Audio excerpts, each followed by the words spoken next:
오늘도 사연살롱을 찾아주셔서 감사합니다. 지난 일들을 떠올릴 때면 입가에 실소가 저절로 피어오르는 저는 서울의 구석동네에 살고 있는 30대 여성이에요. 나이 터울이 크게 나는 친언니가 결혼해서 여기 서울에 눌러 앉아 살고 있고요. 나머지 가족들은 지방에 살고 있어요. 제가 서울이 고향이 아니라 대학을 이쪽으로 오면서 이후로는 쭉 서울 시민으로 살아온 경우라서요. 대학 졸업하고 서울에서 돈벌이를 하다가 결혼까지 여기서 했었죠. 나름 다사다난했다고 할 수 있는 제 결혼 생활을 풀어보고 싶어요. 남편은 저보다 1살 연상이었지만 겹치는 지인들 중에 빠른 생일인 사람들이 몇 있어서 족보가 꼬이는 바람에 저랑 동갑 친구인 것처럼 지냈어요. 되게 친하지는 않았고 그냥 적당히 알고 지내는 정도였네요. 그러다가 남편이랑 제가 서로의 존재를 알고 지낸 지 1년이 넘어갔을 때 어쩌다 보니 둘이서 술자리를 가지게 되었어요. 그 자리에서 진솔한 대화가 오가면서 감정이 싹트게 되었고요. 저만 그런 건지는 모르겠는데 살다 보면 그런 순간이 있지 않나요? 좋은 설렘이 갑자기 피어오르는 순간이든 아니면 나쁜 실망이 한순간에 덮쳐오는 순간이든 이미 알고 지냈던 사람임에도 상대가 확 다르게 보이는 순간이며 계기가 존재하더라고요. 저에게는 바로 그날이었어요. 우연히 상황에 맞아떨어져서 단둘이 술자리를 가졌던 그날. 일기예보에도 없었던 비가 저녁에 갑자기 내렸었고 그 바람에 술자리는 예상보다 더욱 길어졌었죠. 대화를 나누면서 점차 남편이 달리 보였고 왠지 이성적으로 확 느껴지더군요. 분위기에 취해 인생 이야기를 나누는 동안 저는 제 앞에 앉아있는 이 남자가 더욱 궁금해지고 말았죠. 상대에게 궁금증이 생긴다는 건 그 사람을 또 만나고 싶다는 이야기와도 같은데요. 그건 남편도 마찬가지였는지 그날 늦은 시각에 헤어지고 나서 딱 이틀이 지났을 때 먼저 저에게 연락을 해왔었어요. 혹시 또 자리를 만들 수 있을까? 나는 우리 둘이서만 시간을 보낸 게 너무 좋았는데 너는 어떻게 생각하고 있는지 궁금하다. 남편으로부터 그런 얘기를 들은 직후에 저는 제가 바로 이 연락을 지난 이틀간 무척 기다리고 있었단 사실을 깨달았죠. 서로에게 호감이 있다는 사실을 알게 되었으니 그 이후로는 한쪽이 도망치거나 빼지 않는 이상 일사천리일 수밖에 없었어요. 며칠이 지났을 때 저희는 연인관계로 발전해 있었죠. 사귀는 동안 서로에게만 집중하느라 집안이라든지 가족들 문제라든지 뭐 이런 것들은 별로 대화를 안 나눠봤었네요. 사계절을 함께 보낸 이후에 결혼을 하기로 결심했고요. 그런데 결혼 전에 시부모님께서 저를 보며 언뜻 지나가듯 하셨던 말씀이 마음에 걸렸었죠. 시장 모퉁이에서 옛날에 생선가게를 했었다고? 그 돈 벌어서 자식들이 학교 다니고 옷 사입고 그랬다고? 아, 색다르게 열심히 산 집안일세? 이런 거를 천민 집안이라고 해야 돼? 뭐라고 해야 돼? 시어머니께서 한숨처럼 작게 하신 말씀이었는데 저는 저희 집안이 예전에 생선 팔았다는 걸 가지고 살면서 단 한 번도 부끄럽게 생각해 본 적이 없었기에 무척 당황스러웠어요. 남들 눈에는 그게 어떻게 비칠지조차 고려를 안 해봤었으니 말이죠. 시아버지께서도 의젓하고 멋있는 장군감으로 기른 외동아들을 저 같은 여자에게 허락한다는 것은 엄청난 적선을 행하는 것과 다름없다고 말씀하시면서 제가 행운의 주인공이라고 하셨죠. 저 같은 여자가 어떤 여자라 생각해서 하신 말씀이었을까요? 참고로 당시 남편은 꽤나 알아주는 기업에서 재직 중이었고 회사 내에서의 전망이 좋았고요. 저는 연봉이 너무나도 평이한 대신에 안정적이라서 사실상 해고당할 걱정이 아예 없는 일을 하고 있었답니다. 저도 딱히 뒤처지는 조건이 아니라 생각했고 결혼할 때 들어간 돈도 거의 정확히 절반 수준으로 부담했기 때문에 시부모님께서 저를 아래라고 못 박으신 게 떨떠름했었네요. 결혼하고 나서 이 얘기를 남편에게 했었는데 돌아온 반응이 기가 막혔었죠. 네가 좀 변변치 않아 보이는 집안에서 나고 자란 건 맞잖아. 우리 부모님이 틀린 소리 하신 것도 아닌데 발끈하지 말자. 이거 싸우자는 건가 싶었는데 남편이 너무 아무렇지도 않게 말을 하길래 저도 분위기 험악하게 만들고 싶지 않아서 그냥 넘겼어요. 왠지 모를 불협화음을 내며 시작했던 결혼 생활. 역시나 문제가 없을 리 없었답니다. 발단은 결혼하고 나서부터 시부모님께 매달 드렸던 용돈이었는데요. 원래 30만 원을 드렸어요. 그런데 딱 3달이 지나자 용돈을 올려달라고 하시더군요. 저 죄송한데 두 분께서 돈 쓰실 일이 그렇게까지 많아 보이지는 않아서요. 왜 현금이 더 필요하신 건지 알려주실 수 있을까요? 애미야, 너는 그런 걸 속속들이 물어보는 것 자체가 무례이자 무식이라는 것을 모르겠니? 옛날에 천한 쌍놈들이 꼭 이렇게 직설적으로 캐물으면서 부드러이 돌려 말하는 법을 몰랐었지. 그 꼴이구나. 아니, 갑자기 50만 원을 달라고 하시니까 궁금해서 여쭤봤을 뿐인데 천한 쌍놈의 예시까지 제가 드리려니 정신이 아득해지는 거예요. 게다가 시어머님께서는 왜 처음부터 저를 애미야라고 부르셨는지 모를 일이에요. 그 호칭은 제가 부담스럽다고 말씀을 드려도 무시하셨어요. 남편에게 이 용돈에 대해 상의를 했죠. 네 부모니까 내가 주체적으로 해결을 하라고 그랬더니 남편이 저한테 경제권을 아예 딱 넘겨주겠다고 하면서 그 대신에 자기 부모님 용돈 좀 원 없이 드리자고 하는 거예요. 사실 나도 우리 부모님이 저렇게 나오시는 거 너무 속이 상하고 너한테 창피한데 하나뿐인 아들이 장가가고 며느리 들어오고 이런 변화를 겪으시면서 우리 둘한테 의지하고 싶으신 것 같아. 어쩌면 우리의 효심을 일부러 시험하는 것일 수도 있고 그러니까 일단은 우리 부모님이 요구하시는 대로 따르면 안 될까? 그렇게 나오는데 제가 거절하기가 참 못하더라고요. 게다가 저에게 자기 월급의 상당 부분을 아예 넘기고 경제권을 주겠다고 하니 그러자고 해버렸어요.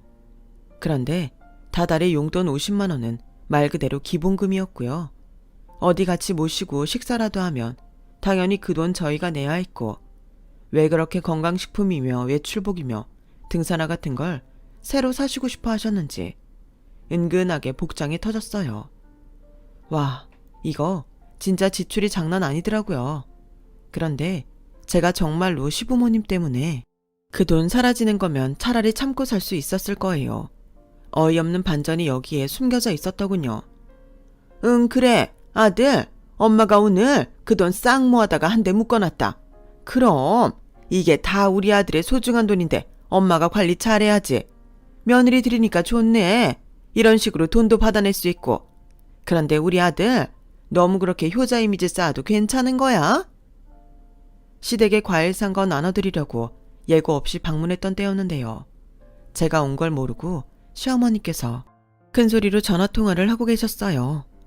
통화 상대는 제 남편이었고요. 들려온 내용이 심상치가 않아서 제가 가만히 머리를 굴려봤다가 충격에 휩싸인 채로 피식 웃었습니다. 그러자 저를 발견하신 시어머니께선 사색이 되셨었죠.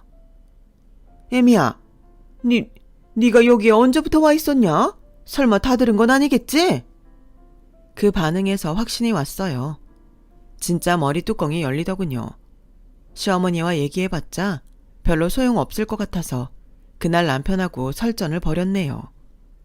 역시나 여태까지 시댁에 바쳤던 모든 것들이 남편의 주머니로 들어오고 있었던 거예요. 남편은 자기 부모를 위하는 효자인 척, 자기 아내의 헌신에 눈물나게 고마워하는 남자인 척, 희생적인 척, 그런 연기를 하고 있었을 뿐이고 실제로는 이득을 취하고 있는 입장이었죠. 어쩜 이렇게 사람이 운명하고 못돼 처먹을 수가 있어? 이런 식으로 난 농락하면서 그동안 즐거웠니? 즐거웠다니 절대 아니야. 원래 이럴 의도까지는 없었고 우리 부모님이 하도 나를 아끼시다 보니 자꾸 나에게 몰래 챙겨주려 하시는 걸 거절 못하다가 여기까지 온 거야. 정말이야. 앞으로 안 그럴게. 한 번만 믿어주라. 사람이 살다 보면 실수도 하고 그러는 거잖아. 남편이 악의 따윈 없었으며 무조건 실수였다고 주장을 하길래 제가 용서는 최고의 미덕이라는 명언을 떠올리며 이 일을 넘겨주었는데요. 그로부터 얼마 지나지 않아서 확인한 바로는 하나를 보면 열을 한다는 명언이 더 우위를 점하더라고요. 남편이 숨겨온 엄청난 비밀이 밝혀지고 말았으니까요. 앞서 말씀드렸던 것처럼 저는 남편의 수입을 제가 받아서 관리하고 있었어요. 이때 남편의 월급이 세금 제하고 통장에 들어오는 게 260만 원이었다고 해보자면요. 남편이 이 월급 받아서 저한테 200만 원을 입금해 주었던 거예요. 제가 이 돈을 운용하며 살림 다 해온 거였고요.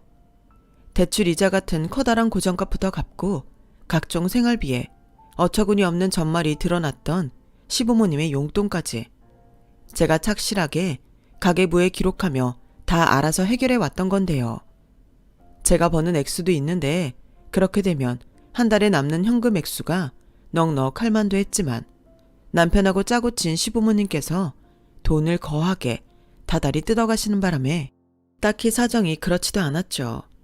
지방 경조사도 이 안에서 다 해결하고 무엇보다 이제 결혼 생활을 시작한 신혼부부인 만큼 미래를 장기적으로 바라보고 돈을 착실히 모아야 한다는 의무감이 컸으니까요. 월급 들어온 260만 원 중에서 저에게 200만 원 줬으면 이제 남편에게는 얼마나 남았을까요? 계산 쉽죠. 60만 원입니다. 남편은 자기 몫의 이 돈을 가지고 휴대폰 통신비와 자기 실비 보험비를 납부했으며 용돈으로 사용했어요. 사회생활하는 사람인데 혹시 돈 넉넉하게 못 다닐까봐 제가 10만 원 혹은 어떨 때는 30만 원 이렇게 따로 용돈을 챙겨주었고요. 자, 그런데요. 남편의 월급날에 제 계좌로 돈이 들어왔는데 금액이 260만 원인 거예요. 게다가 돈 보낸 사람의 이름이 뜨는 곳에 남편의 이름이 아니고 다른 게 적혀 있었어요. 그건 바로 남편의 회사 이름이었답니다. 딱 봐도 뭔가 너무 이상하잖아요. 자기야, 나한테 왜 자기 회사 이름으로 돈이 입금됐지? 액수가 이거 자기 월급인데? 이게 도대체 어떻게 된 일이야? 뭐라고? 그게 말이지. 내가 회사에다가 급여 계좌를 아내 걸로 바꾸고 싶다고 요청을 했었는데 그게 반영된 모양이네. 잊고 있었다. 그랬구나. 당황했지. 나도 회사가 이렇게 즉각 들어줄 거라고는 생각 못했어. 다시 내 걸로 바꿔놓아달라고 요청해야겠다. 많이 당황했겠네. 미리 말 못해서 미안해. 아니야, 미안할 것까지는 없고. 그런데 나보다 자기가 훨씬 더 당황한 것 같은데 일이 그렇게 된 거였다니. 회사에서 별걸 다 빠르게 들어주네. 시스템이 신기하다. 우리 회사 일 처리가 무진장 빨라. 아무튼 너한테 내 월급 들어갔으니까 내가 나한테 60만 원 이체해주라. 그러면 평소대로 되는 거지? 알겠다고 고개는 끄덕여줬는데 제 머릿속에서는 이거 뭔가 이상하다는 촉이 피어오르고 있었어요. 남편이 열심히 주절대고 있는 이게 임기응변처럼 느껴졌거든요. 게다가 이미 남편은 자기 부모랑 짜고 쳐서 저를 속여먹은 전적이 있었잖아요. 그런 일이 없었다면 제가 쉽사리 남편을 의심하려고 들지 않았을 텐데 한방 제대로 먹었던 경험 때문에 그러지 않을 수가 없었네요. 저희 부부의 결혼식에 와줬던 남편의 회사 사람들 중에서 연락이 가능한 사람이 있나 열심히 찾아봤는데 녹록하지 않더군요. 하는 수 없이 방법을 바꾸어서 남편의 정보를 제가 직접 보기로 했죠. 남편이 일찍 잠들었던 날이었어요. 항상 서류 가방에 소지하고 다니는 남편의 인증서가 든 USB를 챙겨다가 컴퓨터 앞에 앉았습니다. 그때 많은 생각이 스쳤었죠. 왜 이런 미심쩍음을 품고서는 내가 이러고 있을까? 부부는 모름지기 신뢰가 바탕이 되어야 하는데 내가 지금 이런 행동을 하는 게 옳은 걸까? 그러다가 저를 이렇듯 의심 많은 사람으로 만든 원인 제공자가 다름 아닌 남편이란 생각에 이르렀고 저는 인터넷 창을 켜버렸어요. 은행 사이트에 들어갔죠. 각종 비밀번호를 맨 뒷자리 숫자 하나씩만 바꿔가며 공유하는 남편의 습관을 이미 알고 있었던 제가 쉽사리 계좌에 접근했고요. 잠시 후 저는 온몸에 소름이 돋는 사실을 발견하고서 그 야심한 시각에 혼자 손으로 입을 틀어막고 경악해야만 했어요. 컴퓨터 화면에는 남편이 월급을 받는 내역들이 고스란히 나와 있었죠. 제가 알고 있는 남편이 월급을 지급받는 계좌는 K은행이에요. 이 K은행 계좌를 통해서 저에게 다달이 200만 원을 입금했던 거고요. 그런데 제가 들어간 은행 사이트가 K은행이 아니라 S은행이었어요. 남편이 회사로부터 월급을 받아온 계좌가 바로 S은행이었던 거예요. 이게 대체 어떻게 된 영문이냐고요? 이체 내역을 보면 금세 알 수 있었죠. 남편은 지금까지 S은행 계좌로 월급을 받은 후에 K은행으로 이체를 해왔던 거예요. 돈 보내는 사람 이름을 회사로 바꿔서 말이에요. 마치 K은행으로 월급을 받는 것처럼 꾸며왔던 거죠. 왜 이런 짓을 했는가 하면 남편의 월급이 260만 원이 아니었기 때문이에요. 실제로 지급받은 월 급여는 290만 원이었고 저에게 월급이 260만 원인 것처럼 속이기 위해서 30만 원이라는 금액을 자기가 온전히 가지기 위해서 그런 수고로움을 감수해왔던 것이었죠. 그러다가 어느 날 월급을 받고서는 회사로부터 260만 원 들어온 것처럼 평소처럼 조작하려고 K은행 계좌에 돈을 붙이려고 했는데 남편이 실수로 제 계좌에 입금을 해버렸던 거예요. 그래서 저는 보낸 사람이 남편의 회사로 적혀있는 260만 원을 입금받았던 것이었죠. 열불이 터졌어요. 가장 먼저 든 생각이 또 속았다라는 것부터가 이루 말할 수 없이 비참했어요. 쿨쿨 자고 있는 남편의 얼굴을 보면서 저절로 주먹이 꽉 쥐어졌네요. 마음 같아서는 당장이라도 마구 흔들어 깨우고 싶었으나 날 밝으면 출근해야 하는 회사인의 고충을 생각해줘서 초인적인 인내심으로 참았네요. 그런데 저 역시도 출근하는 사람이잖아요. 밤새 잠도 못 자고 뒤척이다가 피곤함에 쩔어서 출근 준비를 하려는데 남편이 그런 저의 안색을 보며 혀를 쯧쯧 차더군요. 얼굴 푸석해진 것 봐라. 벌써부터 그렇게 애 둘셋 낳은 아줌마처럼 회복력이 느리고 푹 퍼지면 어떻게 하려고 그래. 피부에 좋다는 것 좀 사다가 발라봐. 다크서클 내려온 거 못 봐주겠다. 여자는 외모가 절반 이상인 거 몰라? 너도 더 늦기 전에 관리해. 나중에 관리하려면 돈 2배로 든다. 내 조언 새겨들어. 누구 때문에 밤새 잠 못 자고 설쳤는데 저런 소리나 실없이 늘어놓는 남편을 보면서 진짜 정이란 게 떨어졌어요. 확 쏘아붙일까 하다가 정말로 너무 피곤하고 힘이 없어서 관뒀네요. 대신에 퇴근하고 저녁에 대화 좀 하자고 그랬어요.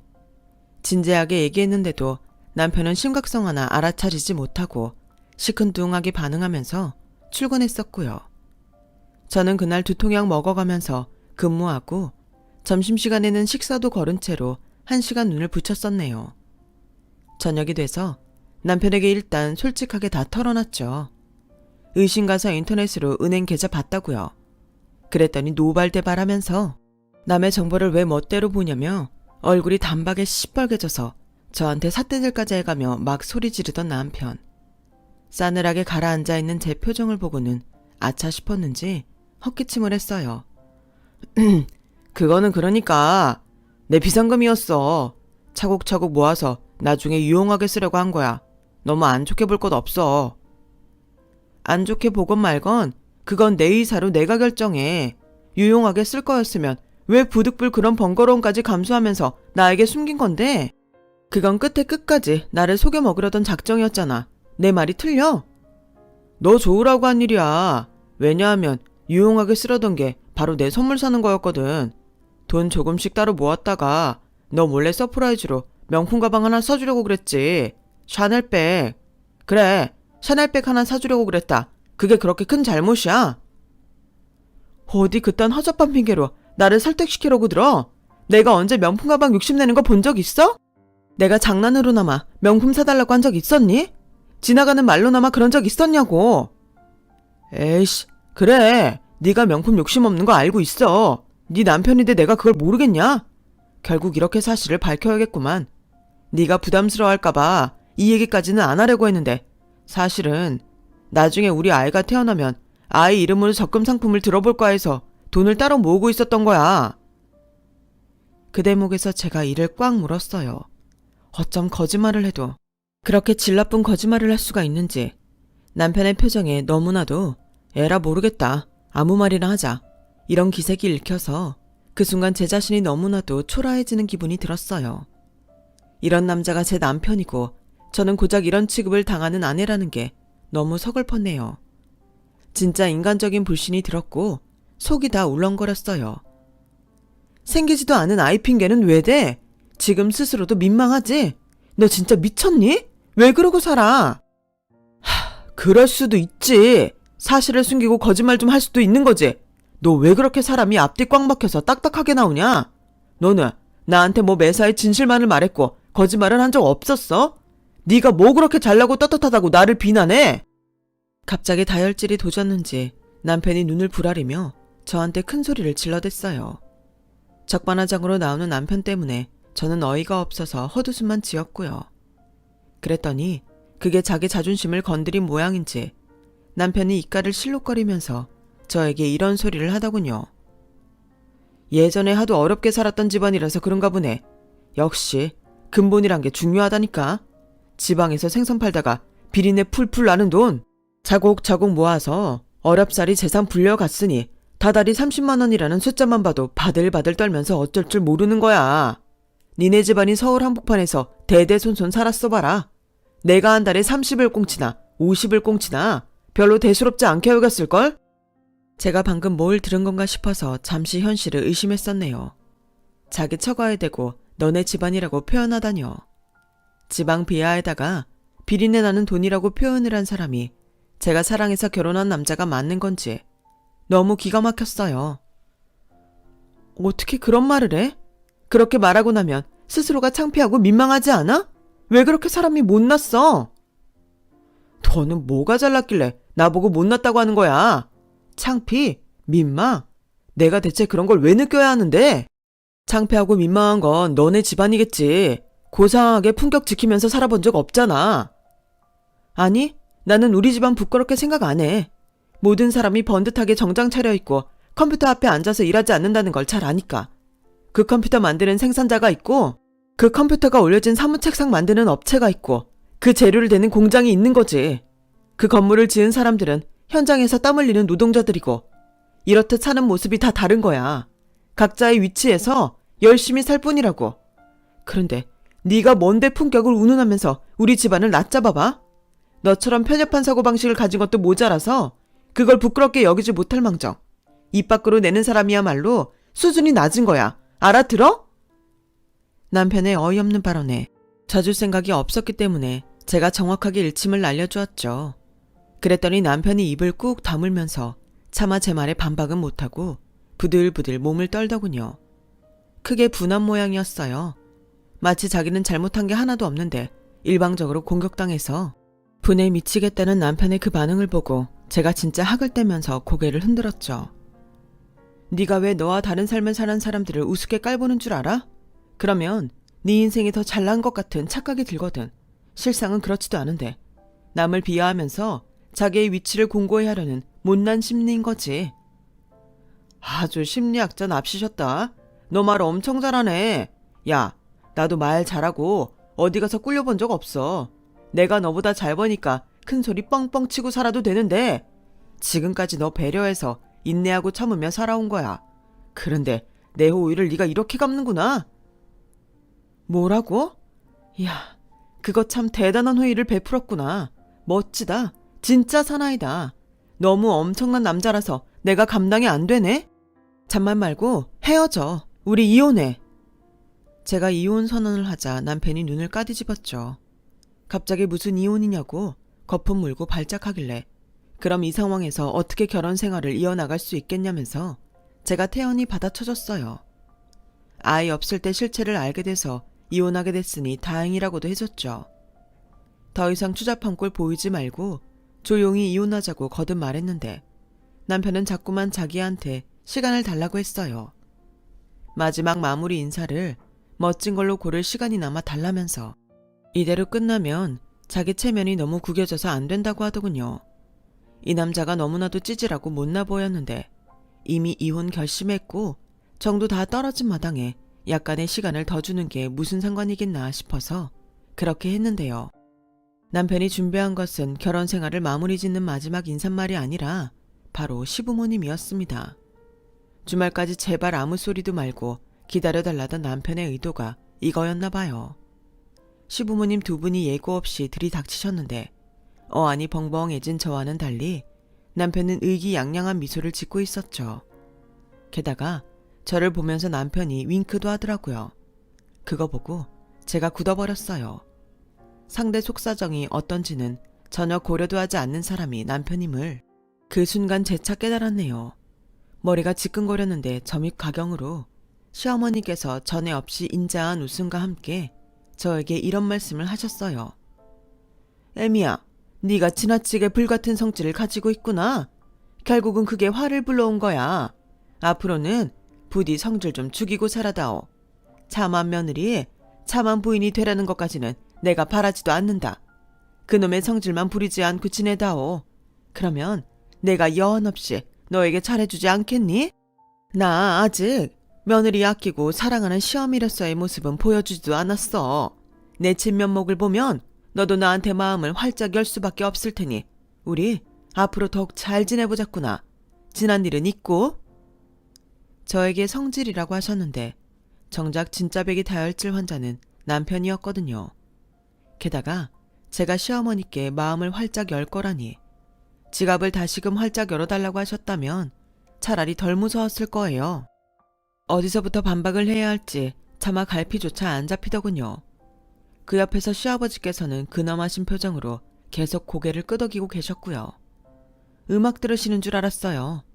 자꾸 리듬을 타시는 것 같던데 그 반복적인 끄덕임을 보면서 제 정신은 혼미해져 갔습니다. 대체 이 가족 뭐지? 이런 생각을 새삼하고 있었는데 저와 눈이 마주친 남편이 또 윙크를 날리는 거예요. 그러면서 피식 웃기까지 했는데 그게 맞지? 우리 부모님한테 설득 안 당하고 못 버티겠지? 이렇게 말하는 것만 같았어요. 네가 앞으로 성질 죽일 수 있도록 우리가 도와주마. 너는 우리 아들을 믿기 힘들거든. 대신에 우리를 믿으면서 따라오면 된단다. 시어머니께서 어깨를 쫙 펴시면서 그리 말씀하셨고 시아버지께서는 유독 힘차게 고개를 끄덕이셨죠. 저는 진짜 환장할 것 같았어요. 어설프게 대응했다가는 이 답도 없는 가족들을 넘어설 수 없을 것 같아서 눈에 힘을 주고 입을 열었습니다. 안 되겠는데요? 저 성질 못 죽이겠는데요? 맹랑하게 나가버린 거였죠. 그러자 이런 반응은 상상을 못 하셨는지 당황하신 시부모님께서 동시에 입을 쩍 벌리시더군요. 남편은 곧바로 울컥하더니 저에게 이를 갈며 이렇게 말했고요. 야, 너 우리 부모님 앞에서 뭐 하는 짓이야? 어른 공경할 줄 몰라? 너 정말 실망이다. 우리 부모님 앞에서는 신용이나마 네 알겠습니다. 생각해 보겠습니다. 이렇게 나오는 게 맞는 거야. 그래서 제가 그 말 듣고 눈을 깜빡이면서 시부모님께 여쭤봤어요. 그렇다는데요? 어떻게 생각하세요? 제가 거짓이나마 가식을 부리면서 두 분께 대답을 그렇게 해드리길 원하시나요? 그러시다면 제가 그렇게 따르고요. 그러자 민망해지신 시부모님께서는 제 시선을 피하면서 작게 헛기침들을 하셨죠. 적당히 해결하라는 두루뭉술한 말씀을 남기신 채 두 분은 가버리셨고 저는 남편에게 더 볼 것도 없으니까 이혼이나 빨리 하자고 그랬어요. 그때 남편이 저한테 그러더라고요. 돈을 주식이나 사기로 날린 것도 아니고 남편이 시부모랑 따로 돈 좀 모은 거고 남편이 자기가 번 월급에서 일부를 감췄을 뿐인데 이걸 문제 삼아서 이혼하자고 하는 정신 나간 아내는 세상에서 저밖에 없을 거래요. 범죄자를 사랑하며 출소를 기다려주는 여자들도 있는데 자기는 범죄도 안 저질렀건만 왜 이혼을 당해야 하냐며 진심으로 억울해하였어요. 저는 남편의 말을 들을수록 이혼이 시급하다는 생각과 더불어 애초에 결혼을 잘못했다는 생각까지 함께하게 되었죠. 이혼을 안 해주려고 하길래 남편의 자존심을 건드는 수단을 썼어요. 너 나한테 왜 이렇게 집착해? 나는 이제 네가 싫은데 너만 이렇게 매달리니까 조금 불쌍해지려고 한다. 나를 이렇게까지 사랑해서 너 어쩌려고 그러니? 나 없이는 못 사는구나. 그러자 발끈한 남편이 저 없이도 잘 살 수 있다고 큰소리 뻥뻥 치면서 이혼 도장 찍어줬어요. 자기와 이혼한 걸 반드시 후회하게 해주겠다며 저에게 호언장담을 남겼고요. 이혼하는 건 제 인생 최대의 실수라고 하더군요. 하지만 저는 이혼하고 나서 너무 행복했어요. 온전한 제 일상을 누리는 평온함을 맛보았고요. 가족들하고도 결혼 전보다 더욱 친밀하게 지내기 시작했답니다. 직장생활도 더욱 활기차게 해나갔죠. 반대로 전 남편은 저와 이혼한 뒤에 돈독이 올랐는지 연봉 100만 원 남짓 차이 나는 돈 때문에 이직을 했어요. 하도 매너 없이 이직을 해버려서 회사 사람들이 전부 욕을 했다죠. 제가 이걸 어떻게 알았는가 하면 전 남편이 이직한 곳에 제 지인이 있었어요.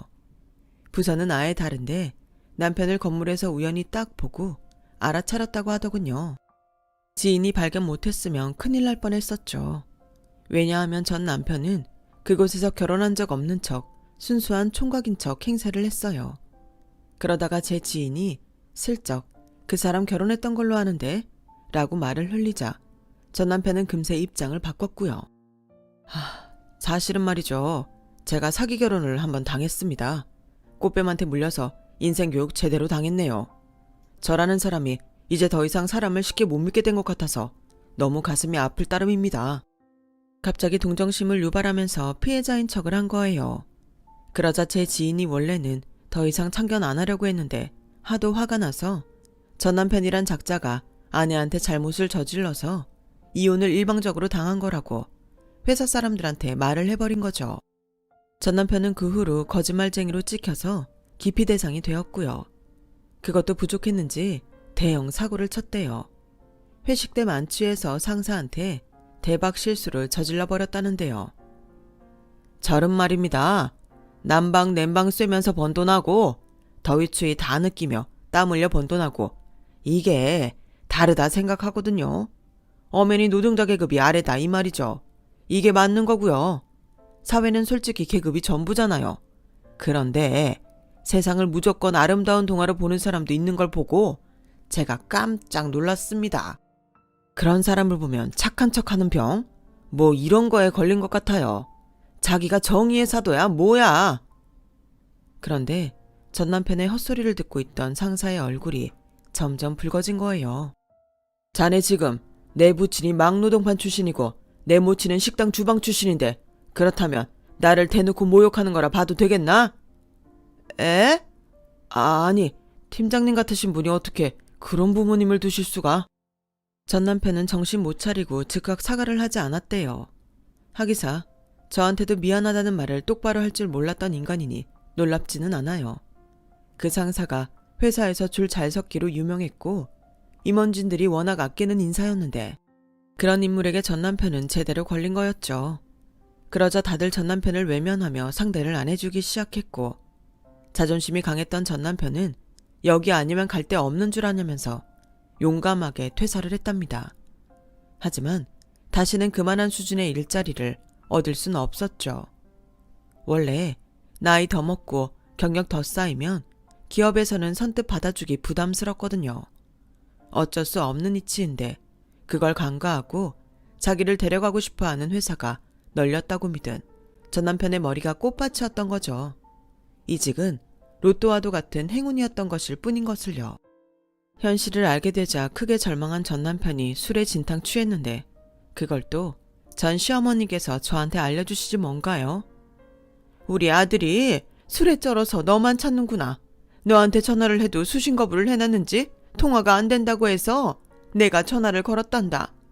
너에게 알려주고 싶은 것도 있고 해서 이토록 순정이 넘치는 사내를 요즘 세상에 찾아보기 쉬운 줄 아니? 네가 더 괜찮은 신랑감을 새로 구할 수 있을 것 같으니 어림없는 소리 적당히 몸값 올리고 이제 그만 다시 재결합이나 하거라. 이전보다 네가 비싸진 며느리라는 걸 우리도 인정해 줄 테니까 말이다. 무심코 전화를 받았다가 제가 깜짝 놀랐어요. 어이쿠, 제가 깜빡하고 전 시어머니 번호를 아직까지도 차단을 안 했었다니. 저는 조용히 통화 종료 버튼을 누른 후에 바로 번호를 차단했어요. 깔끔하고 군더더기 없는 마무리였네요. 그 이후로 전 남편은 회사 두 곳을 전전하다가 갑자기 사업을 시작하겠다며 일을 벌인 후에 다 망쳐놔서 그야말로 패가망신을 했고요. 일용직이든 아르바이트든 닥치는 대로 해야 할 때가 되지 않았나 싶네요. 그토록 본인이 무시했던 노동을 직접 해보면 뭔가 깨닫는 게 있을지도요. 정말 세상에는 별별 놈 다 있는 것 같아요. 사귀는 동안에는 이런 치명적인 단점을 못 봤다는 게 믿어지지 않을 뿐이에요. 얼마 전 새로 사귄 동네 친구에게 제 결혼 이야기를 들려주었더니 자기가 아는 어떤 사람도 배우자한테 이런 비슷한 수법으로 당해서 이혼 직전까지 갔었다네요. 그 집은 아이가 있어서 이혼만은 끝내 참았다던데 그냥 그때 이혼했어야 했다고 후회하는 얘기를 자주 하더랍니다. 와, 그런 얘기까지 들으니까 제가 가슴을 쓸어내렸죠. 이혼하길 100번 1000번 잘했다고요. 비록 제가 아둔하여 덫에 걸리긴 하였으나 빠져나와 살고 있는 것에 감사합니다. 제 경험담을 들어주신 분들에게는 모든 불행의 덫이 피해갔으면 좋겠어요. 여러분, 사연 댓글에 응원과 현명한 조언 부탁드려요. 좋아요와 구독은 저에게 큰 힘이 됩니다. 오늘도 좋은 일 가득하세요.